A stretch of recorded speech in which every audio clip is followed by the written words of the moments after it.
Viewers আসসালামু আলাইকুম ওয়া রাহমাতুল্লাহ। আমরা সবাই ভয়েস জানি, কিন্তু ভয়েসের যে ব্যতিক্রম নিয়মগুলো আছে সেগুলো আমরা মনে রাখতে পারি না। সো টুডে আমরা ভয়েসের যে ব্যতিক্রম নিয়মগুলো রয়েছে সেই নিয়মগুলো আমরা আলোচনা করব।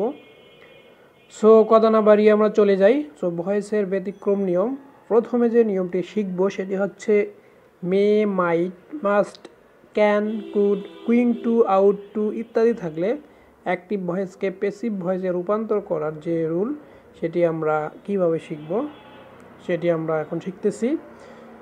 সো স্ট্রাকচারটা আমাদেরকে প্রথমেই জেনে নিতে হবে। সেটি হচ্ছে আমরা ভয়েসের একটা জেনারেল নিয়ম জানি যে অবজেক্টকে আমরা সাবজেক্টে রূপান্তরিত করব। এখানেও অবজেক্টকে ফার্স্ট সাবজেক্টে রূপান্তরিত করব।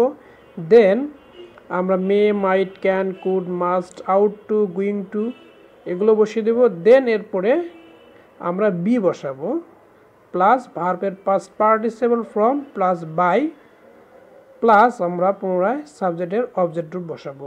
এখানে আমরা উদাহরণগুলো দেখলে আমাদের ধারণা ক্লিয়ার হয়ে যাবে। এখানে অ্যাক্টিভ ভয়েসের একটি উদাহরণ আমরা দেখতে পাচ্ছি, আই মে হেল্প হার। তাহলে আমাদের নিয়ম অনুযায়ী হারের আমাদের এখানে অবজেক্ট হার এর সাবজেক্ট ফর্ম বসাতে হবে। তাহলে হারের সাবজেক্ট ফর্ম হচ্ছে শি। তাহলে শি মে, মেয়ের পর আমরা বি বসাবো, she may be help first participle by, আয়ের অবজেক্ট হচ্ছে মি। এক্সাম্পলটি রয়েছে সেটি হচ্ছে you must do the homework. তাহলে আমরা এটা ওই নিয়ম অনুযায়ী যদি করে ফেলি তাহলে হচ্ছে the homework must be done by you. Then আমরা একটি গুরুত্বপূর্ণ নিয়ম শিখব, সেটা হচ্ছে voice change rules of imperative sentence. ইম্পারেটিভ সেন্টেন্সকে প্যাসিভ ভয়েস করার যেটি জেনারেলি নিয়ম সেটি হচ্ছে যখন কিনা মূল ভার্ব দিয়ে শুরু যুক্ত অ্যাক্টিভ ভয়েসকে প্যাসিভে আমরা রূপান্তর করব, সেক্ষেত্রে স্ট্রাকচারটি হচ্ছে লেট। আমরা এখানে সবসময় ইম্পারেটিভ সেন্টেন্সে লেট ইউজ করব। লেট প্লাস অবজেক্টের সাবজেক্ট রূপ প্লাস বি প্লাস ভার্বের পাস্ট পার্টিসিপল ফ্রম। আমরা এক্সাম্পল এখন থেকে আসি। এখানে একটি এক্সাম্পল আপনারা দেখতে পাচ্ছেন, ওপেন দ্য ডোর। তাহলে আমরা এটি যদি ইম্পারেটিভ সেন্টেন্স তাহলে আমরা ফার্স্ট বসাবো লেট। লেট তারপর অবজেক্টকে সাবজেক্ট, অবজেক্ট হচ্ছে দ্য ডোর, এখানে সাবজেক্ট আকারে লিখবো। তা লেট দ্য ডোর, তারপর আমরা বি বসিয়ে দেবো, লেট দ্য ডোর বি, ওপেনের পাস্ট পার্টিসিপল হচ্ছে ওপেন্ড, তাহলে let the door be opened.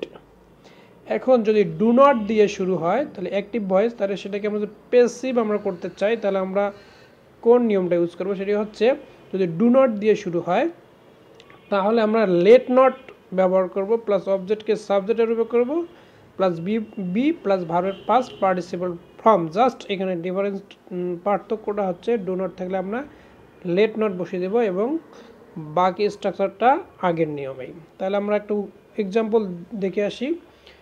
Active ভয়েসে এখানে দেখা আছে do not open the door. তাহলে ডু নট থাকলে আমরা ডিরেক্ট বসিয়ে দেবো লেট নট, তাহলে let not the door be opened.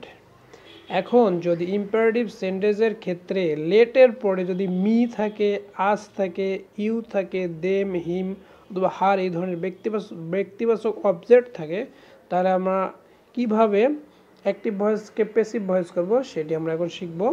সেটি হচ্ছে এখানে এক্সাম্পল আমরা দেখতে পাচ্ছি যে active voice let me play cricket. তাহলে লেট থাকলে ফার্স্ট আমরা লেটই বসিয়ে দেব, দেন আমরা কি করব অবজেক্টকে সাবজেক্ট বসাবো, লেট দ্য ক্রিকেট, তারপর আমরা বি বসাবো, লেট দ্য ক্রিকেট বি ভার্বের past participle played by me. এখানে লেটের পর যে অবজেক্টিভ ফর্মটা আসবে সেটি আমরা কি শেষে বসাবো, অর্থাৎ বাইয়ের পরে বসিয়ে দেব, একদম শেষে বসাবো। আর দ্বিতীয় এক্সাম্পলটা আমরা দেখতে পাচ্ছি, লেট আস ওয়াচ এ মুভি।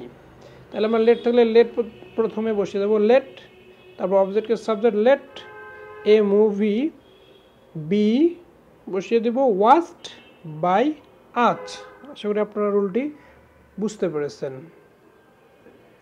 আর অ্যাক্টিভ ভয়েসে নেভার থাকলে প্যাসিভ ভয়েসে রূপান্তরের নিয়ম হচ্ছে যে লেট নট, নেভার থাকলে আমাদের অবশ্যই লেট নট বসিয়ে দিতে হবে, দেন আমরা অবজেক্ট এর সাবজেক্ট রূপ বসাবো, তারপর ইভার বি। এখানে আপনাদের একটি মনে রাখতে হবে যে নেভার থাকলে এভার বি, শুধু বি আমরা অন্যগুলোতে বসিয়েছি, কিন্তু এখানে নেভার থাকলে এভার বি বসিয়ে দেবো এবং ভার্ব পাস্ট পার্টিসিপল বসাবো।